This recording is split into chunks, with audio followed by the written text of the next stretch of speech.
আসসালামু আলাইকুম। আপনাদেরকে একটা জিনিস দেখাবো।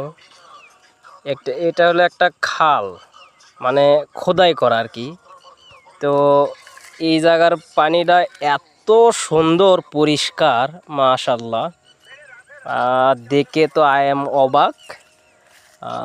দেখেন ভেতরে কি আছে সব দেখা যাচ্ছে, কিন্তু এটা অনেক গভীর, মাঝখানে দেখা যাচ্ছে না। উপরে নীল আকাশ পর্যন্ত দেখা যাচ্ছে, পানি এত পরিষ্কার। আমি তো দেখে অবাক হয়ে গেছি।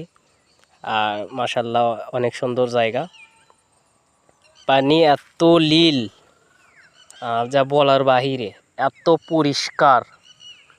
ভিতরে একটা কাঠ আছে, মানে একটা হচ্ছে গাছের গুড়ি, সেটাও দেখা যাচ্ছে। আর ভিতরে অনেক